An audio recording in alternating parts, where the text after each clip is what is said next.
Hello friends, स्वागत है आप सभी का सी विबिकल आर्ट्स क्लासेस में। दोस्तों, आज के इस वीडियो में इतिहास के मोस्ट इम्पॉर्टेंट क्वेश्चन कराने वाले हैं। बहुविकल्पीय क्वेश्चन, सारे क्वेश्चन मैंने सेलेक्ट कर लिए हैं। पूरे किताब का निचोड़ बहुविकल्पीय प्रश्न आपके सामने लेकर आए हैं। इस बात की पूरी 100% गारंटी कि आपके जो बहुविकल्पीय प्रश्न पूछे जाएंगे ये इसी में से आएगा, इससे बाहर नहीं आएगा।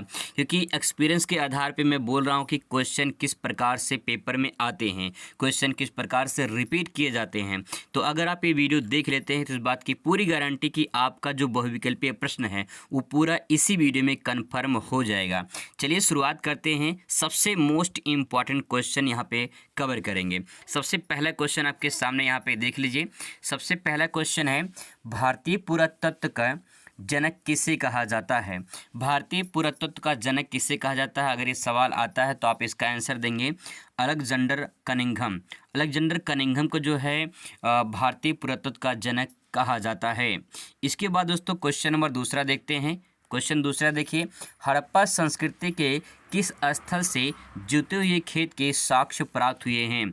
साक्ष्य का मतलब होता है सबूत, ठीक है। जो खुदाई हुई थी हड़प्पा सभ्यता में, उस सभ्यता में जुते हुए खेत मिले हुए हैं। यानी खेत की जो है खेत था वो खेत जुते हुए मिले हैं, ठीक है। उसे साक्ष्य मिले हैं, सबूत मिला हुआ है। वो कहाँ पे मिला हुआ है? तो आंसर हो जाएगा कालीबंगा में मिला हुआ है, ठीक है। कालीबंगा कहाँ पड़ता है? राजस्थान में पड़ता है कालीबंगा। तो यहाँ पे जो है कालीबंगा का मतलब होता है काली चूड़ियाँ, ठीक है। तो यहाँ पे 3 पॉइंट मैंने बता दिया आपको। कालीबंगा कहाँ पे? राजस्थान में है। कालीबंगा का क्या अर्थ होता है? काली चूड़ियाँ। और जुते हुए खेत के साक्ष्य कहाँ मिले हैं? वो आंसर हो जाएगा कालीबंगा से, ठीक है। अगला क्वेश्चन देखते हैं। अगला सवाल दोस्तों यहाँ पे देखिए, किसे मृतकों का टीला कहा जाता है? तो आप सभी को अच्छे से पता होगा कि मोहनजोदड़ो को जो है मृतकों का टीला कहा जाता है। क्वेश्चन अगला देखिए, मोहनजोदड़ो में उत्खनन आरंभ हुआ था। तो मोहनजोदड़ो में उत्खनन आरंभ कब हुआ था? 1925 में। इसका करेक्ट आंसर हो जाएगा, ठीक है। क्वेश्चन नंबर अगला देखते हैं, लोथल कहाँ स्थित है? अगर आपसे पूछता है लोथल कहाँ स्थित है तो इसका जवाब हो जाएगा लोथल स्थित है गुजरात में, ठीक है। लोथल कहाँ स्थित है? लोथल स्थित है गुजरात में। तो इसका राइट आंसर हो जाएगा गुजरात, ठीक है। क्वेश्चन नंबर अगला देखिए। ये क्वेश्चन दोस्तों इंपॉर्टेंट है, 2023 में पूछा गया है। गोदीवाड़ा कहाँ स्थित है? तो इसका राइट आंसर हो जाएगा लोथल में। और लोथल मैंने बता दिया आपको कहाँ पे स्थित है, गुजरात में। तो गोदीवाड़ा कहाँ स्थित है? गोदीवाड़ा लोथल में स्थित है। अब दोस्तों बात करते हैं दूसरे चैप्टर का जो है बहुविकल्पीय प्रश्न। यहाँ पे कुछ इंपॉर्टेंट क्वेश्चन है जिसे मैंने सेलेक्ट किया है। अर्थशास्त्र का लेखक कौन था? तो अर्थशास्त्र का लेखक चाणक्य हैं, ठीक है। चाणक्य को कौटिल्य के नाम से जाना जाता है। तो अगर यहाँ पे ऑप्शन में कौटिल्य दिखाई दे तो आपको समझ जाना कि वही आंसर होगा। अर्थशास्त्र के जनक कौटिल्य या चाणक्य के नाम से जाना जाता है। जो आज की डेट में विषय के रूप में हम लोग अर्थशास्त्र पढ़ते हैं, ठीक है। कुछ लोगों का विषय होगा अर्थशास्त्र, ठीक है।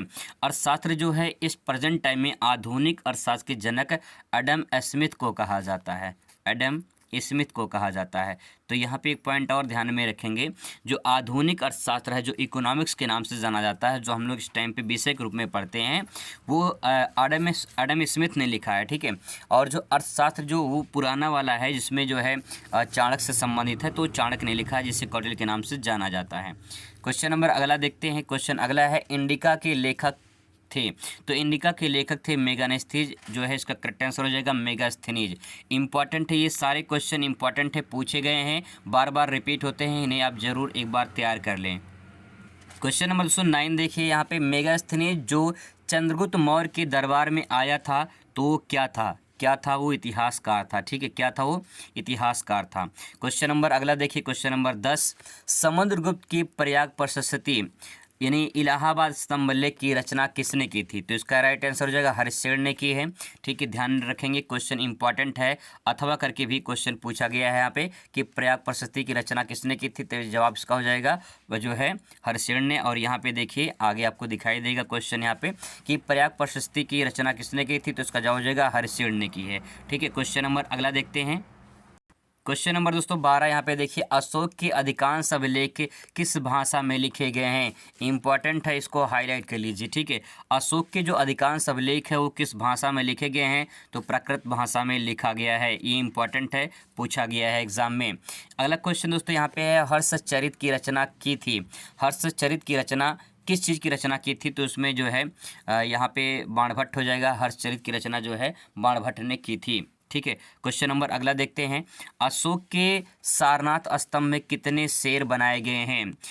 तो आप सभी को अच्छे से पता है 4 शेर बनाए गए हैं, जिसमें से 3 आपको दिखाई देते हैं। जब कभी भी अगर सारनाथ में आप जाएंगे तो वहाँ पे अशोक के स्तंभ जो है वहाँ पे चारों शेर जो है म्यूजियम में रखा गया है। आप वहाँ जा सकते हैं, पर्यटन के तौर पे अच्छे से देख सकते हैं। बहुत चीज़ वहाँ पे आपको दिखाई देगा जहाँ पे गौतम बुद्ध ने प्रथम उपदेश भी दिया था। अगला क्वेश्चन दोस्तों यहाँ पे मोस्ट इम्पॉर्टेंट है, इसको बहुत ही अच्छे तरीके से समझ लीजिए। मोस्ट इम्पॉर्टेंट है ये क्वेश्चन जो है, आपका डेट वाला जो क्वेश्चन आता है उसमें भी पूछा जाता है कि लगभग 78 ईस्वी का संबंध किससे होता है। तो यहाँ पे देखिए कनिष्क का राज्यारोहण हुआ था 78 ईस्वी में, यानी 7-8 में क्या हुआ था, कनिष्क का राज्यारोहण हुआ था, ठीक है। 78 7-8 आप ऐसे भी याद कर सकते हैं। क्वेश्चन अगला देखिए, महाभारत का मूल भाषा क्या है। तो महाभारत की मूल भाषा संस्कृत है। संस्कृत में महाभारत जो है लिखी गई थी।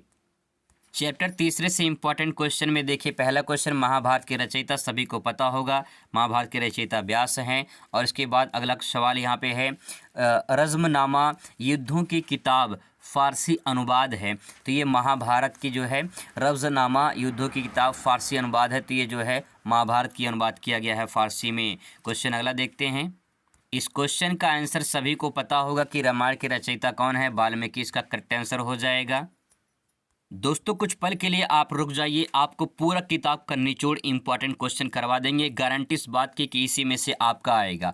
क्वेश्चन नंबर अगला देखते हैं अगले चैप्टर से, ऋग्वेद में ऋत का तात्पर्य क्या होता है। तो इसका आंसर हो जाएगा जो है प्रकृति या नैतिक धर्म, इसका करेक्ट आंसर हो जाएगा। सवाल देखिए अगला, बुद्ध का जन्म कहाँ हुआ था। तो सभी को पता है बुद्ध का जन्म कहाँ पे हुआ था, गौतम बुद्ध का जन्म लुम्बिनी में हुआ था। एक बात दोस्तों ध्यान रखेंगे, गौतम बुद्ध से संबंधित 4 स्थान हैं। एक तो लुम्बिनी जहाँ उनको जन्म हुआ था, एक अभी सारनाथ के बारे में हम लोग चर्चा किए थे, सारनाथ पड़ता है वाराणसी में, सारनाथ में प्रथम उपदेश दिया था, ये ध्यान में रखना है। कुशीनगर में उनका महापरिनिर्वाण यानी उनकी मृत्यु हुई थी। और इसके बाद एक स्थान है जिसका नाम है श्रावस्ती। श्रावस्ती में इन्होंने सबसे अधिक जो है, श्रावस्ती में सबसे अधिक जो है इन्होंने जो है उपदेश दिया है। एक और स्थान है बोध गया, ठीक है, बिहार में पड़ता है बोध गया, जहाँ पे इन्होंने जो है सब जो है ज्ञान प्राप्त किया था। तो देखिए ध्यान में रखेंगे, बोध गया में क्या हुआ था, उनको ज्ञान प्राप्त हुआ था, ठीक है, ये ध्यान रखेंगे। और लुम्बिनी में उनका जन्म हुआ था, कुशीनगर में उनकी मृत्यु हुई थी और इन्हें महापरिनिर्वाण जिसे कहा जाता है। सारनाथ में उन्होंने प्रथम उपदेश दिया था, सारनाथ में उन्होंने क्या दिया था, प्रथम उपदेश दिया था, ठीक है, सारनाथ में। और श्रावस्ती में सर्वाधिक जो है उपदेश उन्होंने श्रावस्ती में दिया था। तो ये 4-5 पॉइंट है, इसको ध्यान में रखेंगे, इंपॉर्टेंट है, पूछा जाता है। अगला क्वेश्चन दोस्तों यहाँ पे देखिए, सांची का स्तूप किस राज्य में स्थित है। तो सांची का स्तूप मध्य प्रदेश में है, ये मध्य प्रदेश में स्थित है। क्वेश्चन नंबर अगला देखते हैं, महावीर स्वामी का जन्म कब हुआ था। तो 540 ईसा पूर्व में महावीर स्वामी का जन्म हुआ था। यहाँ पर देखिए 540 ईस्वी दिया है, लेकिन यहाँ पे ईसा पूर्व ध्यान में रखेंगे। ईसा पूर्व का मतलब होता है कि ईसा मसीह जन्म के पहले की घटना ईसा पूर्व कहलाती है। अगला प्रश्न है, निम्नलिखित में से कौन सा एक बुद्ध का मूल नाम था। तो बुद्ध का नाम सिद्धार्थ था, आप सभी को अच्छे से पता होगा इस क्वेश्चन का आंसर। अगले चैप्टर का अगला सवाल देखते हैं। यहाँ पे क्वेश्चन है, रिहला का लेखक कौन था। तो रिहला का लेखक जो है इब्न बतूता, ठीक है, पहने जूता इब्न बतूता। तो इसका राइट आंसर क्या हो जाएगा, इब्न बतूता हो जाएगा, ठीक है। क्वेश्चन नंबर अगला देखिए, फ्रांसवा वर्नियर कहाँ के निवासी थे। तो नाम से स्पष्ट है फ्रांस से, ठीक है, तो यहाँ पे देखिए फ्रांस इसका करेक्ट आंसर हो जाएगा। फ्रांसवा वर्नियर कहाँ के रहने वाले थे, तो आंसर हो जाएगा फ्रांस, नाम से स्पष्ट है फ्रांस, ठीक है। अगला क्वेश्चन, दोस्तों क्वेश्चन तो बहुत सारे हैं, लेकिन जो इम्पोर्टेंट है मैंने उन्हीं को सेलेक्ट किया है। तो अगला सवाल देखिए, गुरु नानक जी का जन्म कहाँ हुआ था? तो गुरु नानक जन्म का जो जन्म हुआ था वो ननकाना में हुआ था। ठीक है, ननकाना में, ध्यान रखेंगे, ननकाना में गुरु नानक का जन्म हुआ था। यहाँ पे नानक लिखा हुआ तो ननकाना से संबंधित है, मिलता जुलता है, आप आराम से इसको अटैच करके याद कर सकते हैं। अगला प्रश्न है, खालसा पंथ के संस्थापक कौन है? तो खालसा पंथ के गुरु गोविंद सिंह है। ठीक है, गुरु गोविंद सिंह खालसा पंथ के संस्थापक हैं। क्वेश्चन अगला देखते हैं। अगला सवाल दोस्तों मोस्ट इम्पॉर्टेंट है, इसको अच्छे से देख लीजिए एक बार। क्वेश्चन है, शेख सलीम चिश्ती का दरगाह शेख सलीम चिश्ती का दरगाह कहाँ स्थित है? तो फतेहपुर सिकरी है। फतेहपुर सिकरी कहाँ पड़ता है? आगरा में। ठीक है, हुनूज दिल्ली दूर अस्त किसने कहा है? देखिए सवाल यहाँ पे है कि हुनूज दिल्ली दूर अस्त किसने कहा है? तो निज़ामुद्दीन औलिया ने कहा है। किसने? निज़ामुद्दीन औलिया ने कहा है, इसको ध्यान रखेंगे। अगला प्रश्न है, शेख निज़ामुद्दीन औलिया का दरगाह कहाँ स्थित है? तो दिल्ली में है। ठीक है, शेख निज़ामुद्दीन औलिया का दरगाह कहाँ पे है? दिल्ली में है। क्वेश्चन बहुत ही मोस्ट इंपॉर्टेंट है, ये दोनों बहुत ही अच्छे तरीके से समझ लीजिए। अगला सवाल दोस्तों यहाँ पे दे सकते हैं, ख्वाजा मोइनुद्दीन चिश्ती का दरगाह पर सबसे बड़ी मेला कहाँ लगाया जाता है? ख्वाजा मोइनुद्दीन चिश्ती का दरगाह जो है ये सबसे बड़ी जो मेला लगता है वो अजमेर में लगता है। ठीक है, अजमेर कहाँ पड़ता है? राजस्थान में। अगला है, महावीर का जन्म स्थान? तो कुंडग्राम में जो है, वैशाली जिले के कुंडग्राम में जो है महावीर स्वामी का जन्म हुआ था। क्वेश्चन नंबर अगला देखते हैं, गौतम बुद्ध की माँ किस वंश की थी? तो शाक्य वंश की उनकी माँ थी। ध्यान रखें, गौतम बुद्ध की जो माँ थी वो शाक्य वंश से संबंधित थी। क्वेश्चन इंपॉर्टेंट है, मोस्ट इम्पॉर्टेंट दोस्तों, ये क्वेश्चन मोस्ट इम्पॉर्टेंट है, इसको अब बहुत अच्छी तरीके से समझने की कोशिश करेंगे। विजयनगर साम्राज्य की स्थापना किसने की थी? तो हरिहर और बुक्का ने किया था। किसने? हरिहर और बुक्का ने किया था। इंपॉर्टेंट है, अच्छे तरीके से इसको देख लीजिए, समझ लीजिए। हरिहर और बुक्का ने किया था। विजयनगर साम्राज्य की स्थापना हरिहर और बुक्का ने किया था, लेकिन कब किया था? तो जवाब होगा 1336 में। कब? 1336 में। देखिए 1 के बाद 3 लिखेंगे, 1 3 लिखेंगे, फिर 3 लिखेंगे, 3 3 कितना होता है? 6 होता है। ठीक है, तो 1336 में। इस प्रकार से थोड़ा सा ट्रिक से याद कर लेंगे तो आपको दिक्कत नहीं होगी समझने में। आप जब एग्जाम में आएगा तो आप देख के जो है ट्रिक लगा सकते हैं, मार सकते हैं तुक्का। ठीक है, विजयनगर स्थापना कब की गई थी? तो 14वीं शताब्दी में की थी। ठीक है, 14वीं शताब्दी में। यहाँ पे देखिए जो है ये 1336 है, तो 14वीं शताब्दी चल रही है। तो विजयनगर साम्राज्य की स्थापना 14वीं शताब्दी में की गई थी। इस प्रकार से भी क्वेश्चन पूछा जा सकता है। अगला प्रश्न दोस्तों यहाँ पे है, विजयनगर की सबसे महत्वपूर्ण जल संबंधी संरचनाओं में से किसकी थी? तो यहाँ पे जो है हरिया नहर वहाँ पे थी।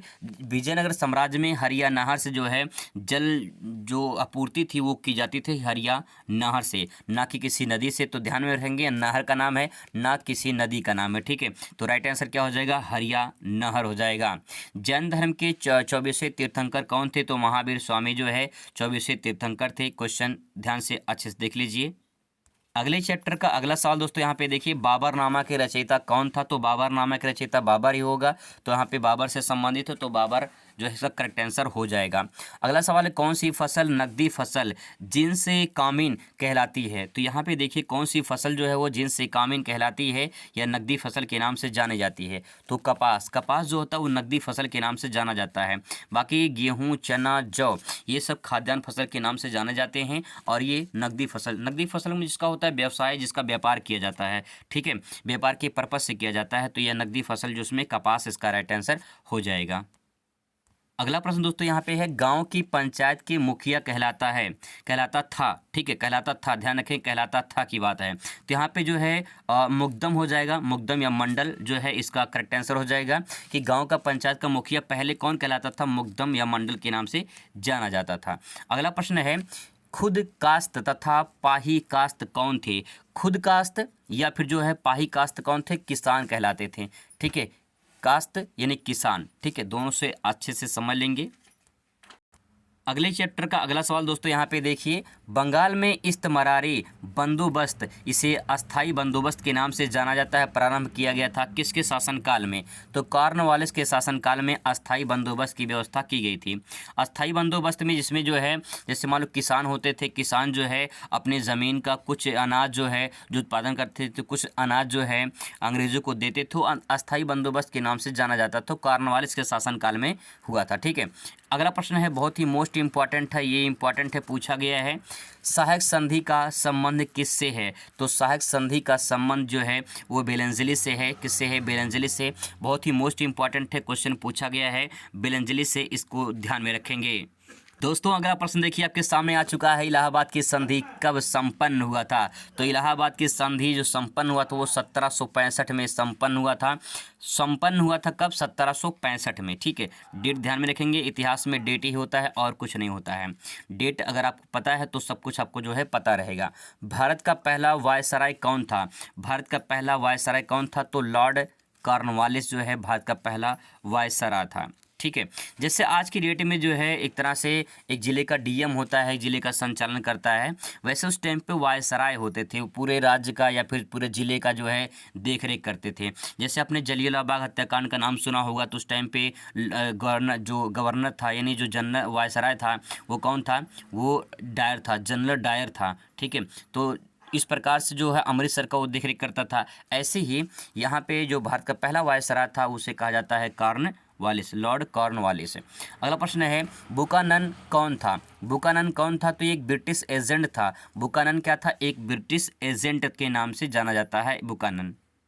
अगला प्रश्न दोस्तों यहाँ पे दिया है, बंगाल में अस्थाई बंदोबस्त, इस्तमरारी बंदोबस्त के नाम से इसे भी जाना जाता है, किस वर्ष लागू किया गया था? तो 1793 में। कब? 1793 में। डेट में भी आपसे पूछा जा सकता है। अगला क्वेश्चन इंपॉर्टेंट है, हाईलाइट कर लेंगे। रामकृष्ण मिशन के संस्थापक कौन थे? तो स्वामी विवेकानंद इसका करेक्ट आंसर हो जाएगा। रामकृष्ण मिशन के संस्थापक जो है स्वामी विवेकानंद। इसके बाद दोस्तों क्वेश्चन अगला देखिए, इंपॉर्टेंट है, सती प्रथा का उन्मूलन किस वर्ष हुआ था? तो 1829 में। 1829 में सती प्रथा उन्मूलन जो है किया गया था। तो यहाँ पे क्वेश्चन बहुत ही इंपॉर्टेंट है, 1829 में, इसको अच्छे से समझ लीजिए। यहाँ पे क्वेश्चन ये अलग अलग तरीके से रिपीट किया गया था, इसलिए मैंने यहाँ पे फिर से लिखा कि अस्थाई बंदोबस्त का संबंध किसके साथ में? तो लॉर्ड कॉर्नवालिस के संबंध में है। क्वेश्चन अथवा करके पूछा गया था।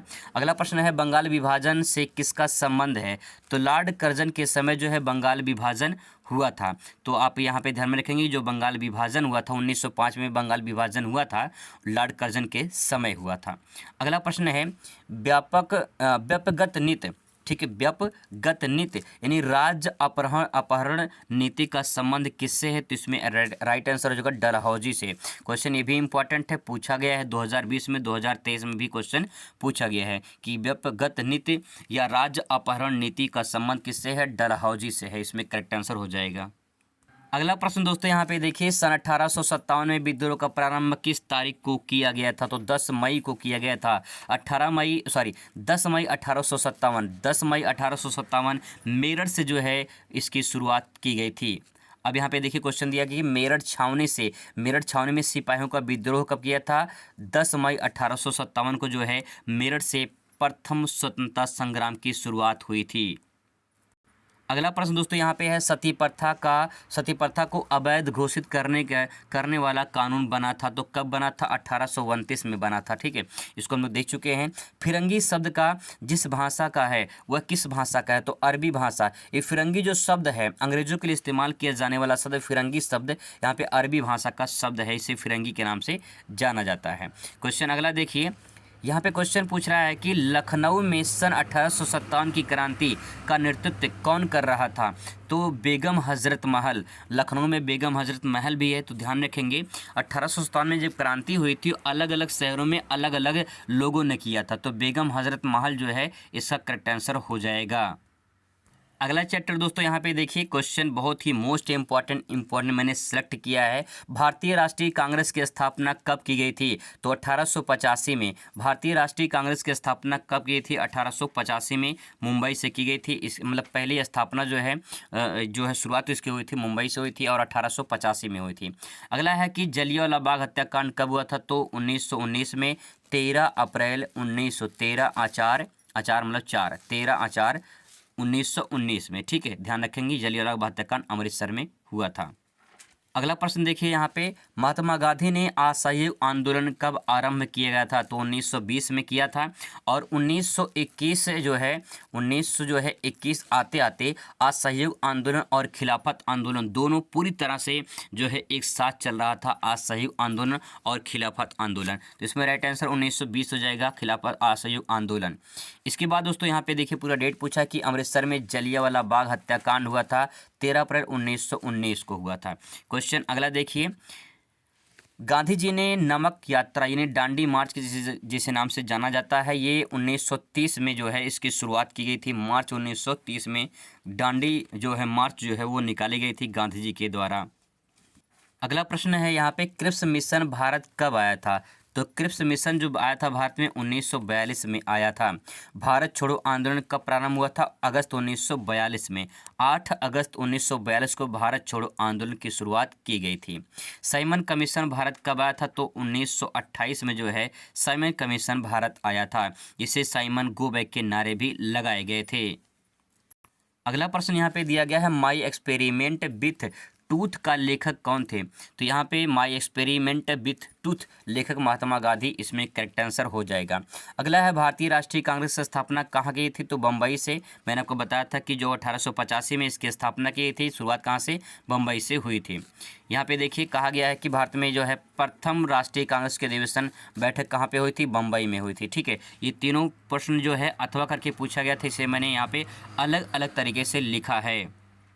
इसके बाद दोस्तों यहाँ पे देखिए, संविधान सभा का प्रारूप समिति के अध्यक्ष कौन थे? Doctor BR Ambedkar. डॉक्टर बाबा साहब अम्बेडकर जो है संविधान सभा के अध्यक्ष थे। क्वेश्चन नंबर अगला देखेंगे, राज्यों का पुनर्गठन कब किया गया? तो 1956 में इसका करेक्ट आंसर हो जाएगा। अलग अलग किताबों में अलग अलग तरीके से दिया गया, लेकिन मैंने बहुत जो है देखा है इसके बारे में, फिर जो है आपको आंसर बता रहा हूँ कि राज्यों का जो पुनर्गठन हुआ है 1956 में हुआ था। शुरुआत जो है 1953 में इसकी हुई थी। ठीक है, 1953 में हुई थी, लेकिन राज्यों का पुनर्गठन आयोग जो स्थापना की 1956 में किया गया। ठीक है, तो यहाँ पे राइट आंसर क्या हो जाएगा? 1956 हो जाएगा। क्वेश्चन नंबर अगला देखते हैं।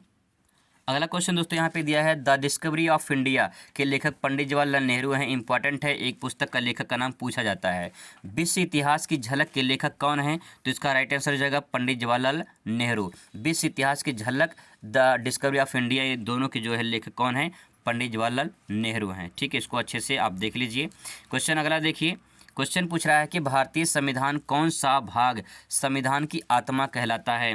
तो ऐसे तो उद्देशिका जो है, जो प्रस्तावना के नाम से जाना जाता है, प्रियम्बल जिसे कहते हैं, वो भारतीय संविधान की आत्मा कहा जाता है। लेकिन डॉक्टर बाबा साहब अम्बेडकर के अकॉर्डिंग देखा जाए, उनके अनुसार संवैधानिक उपचारों का अधिकार जो है ये भारतीय संविधान की आत्मा कहलाती है। तो इसमें जो है आप अगर ऑप्शन में ये दिया है उद्देशिका दिया है तो आप उद्देशिका लगाएंगे, अगर ये नहीं दिया है उद्देशिका तो आप ये लगाएंगे। ठीक है, अगर दोनों दिया है तो पहले आप उद्देशिका लगा देंगे। ठीक है, इसमें करेक्ट आंसर आपका हो जाएगा। अगला सवाल देखिए दोस्तों, क्वेश्चन नंबर 25 देखिए यहाँ पे, 75 देखिए, लास्ट क्वेश्चन है। भारत का प्रथम राष्ट्रपति सभी को पता होगा डॉक्टर राजेंद्र प्रसाद हैं। तो दोस्तों यहाँ पे कुल मिला के मैंने आपको जो क्वेश्चन कराए हैं ये सारे इंपॉर्टेंट क्वेश्चन हैं। अगर आप इन्हें अच्छे से कर लेंगे तो गारंटी कि आपके बहुविकल्पीय सवाल इसी में आएंगे, इसी में से आएंगे, इससे बाहर नहीं आएगा। आई होप कि आपको जो है ये वीडियो अच्छा लगेगा। मिलते हैं नेक्स्ट वीडियो में। Thanks for watching.